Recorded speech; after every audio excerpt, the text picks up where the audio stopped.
En ce moment, c'est la mode des utilitaires à lame de cutter. Tout le monde sort le sien. Je ne sais pas si c'est une histoire de saison ou si c'est parce que chacun reprend les idées des autres, un peu comme les chaînes YouTube d'ailleurs, mais la tendance est forte en ce moment. Bonjour à tous, vous êtes sur la chaîne Le Goût des Lames.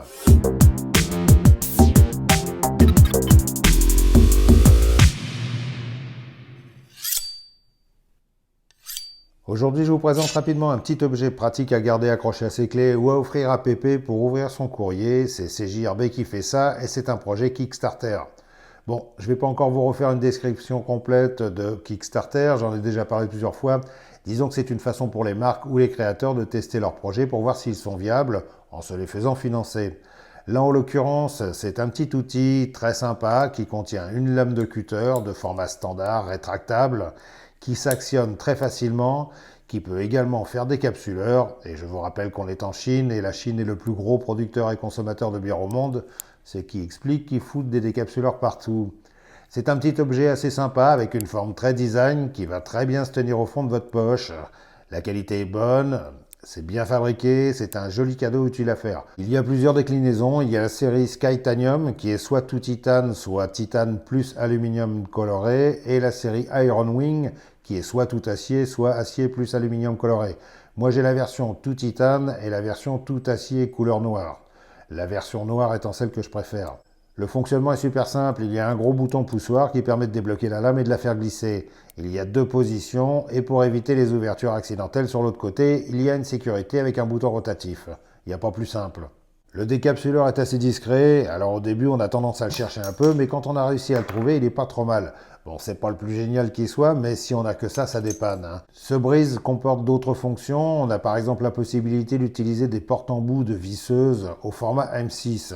Alors honnêtement, je ne connaissais pas du tout ce format. Moi, j'ai surtout l'habitude d'utiliser des formats classiques, que tout le monde connaît, qu'on a tous sur nos perceuses. Apparemment, le M6, il semblerait que ce soit plus utilisé en mécanique auto, mais bon, je n'ai aucune certitude. Et il y a aussi le format M8, alors là, encore plus inconnu au bataillon. J'ai pas trouvé d'écrou de cette taille pour essayer. Sinon, on a la possibilité de mesurer avec la petite règle graduée, mais en pouces. Là encore, c'est vachement utile, surtout pour nous. En tout cas, c'est pas ce qu'on utilisera le plus. Moi, je me suis surtout concentré sur la lame. Bon, elle fait le job, bien sûr, mais après, ça dépend de la qualité des lames qu'on achète. Je sais que sur Amazon, entre autres, on trouve des lames de la marque American Stanley vendues par 10 pour environ 5 euros. Sur Kickstarter, ils en proposent deux types, soit acier carbone, soit céramique. Mais on peut en trouver nettement moins cher dans n'importe quel magasin de bricolage. Et c'est ça le côté intéressant de ce type d'objet, c'est que c'est une bonne alternative à un couteau de poche, si on n'a que des cartons à ouvrir et des bouts de ficelle à couper. Mais on peut aussi s'en servir pour d'autres choses, bien sûr, comme couper de la paracorde au ralenti avec une musique de fond qui fait joli, ou tailler des piquets en bois au ralenti avec une musique de fond qui fait joli aussi. Bon, par contre, je vous garantis pas que vous pourrez faire la cuisine avec, c'est pas le plus pratique. Et pour le casse-croûte, c'est pas génial non plus, principalement pour le saucisson. J'ai été un petit peu déçu, je m'attendais à mieux. On veut pas dire, mais c'est peut-être pas fait pour ça non plus. Ah bon, et pourquoi? Quand je dis ça, je dis rien, c'est toi l'expert. L'expert. Oui, t'as tout à fait raison, c'est moi l'expert, je vois pas du tout de quoi tu parles.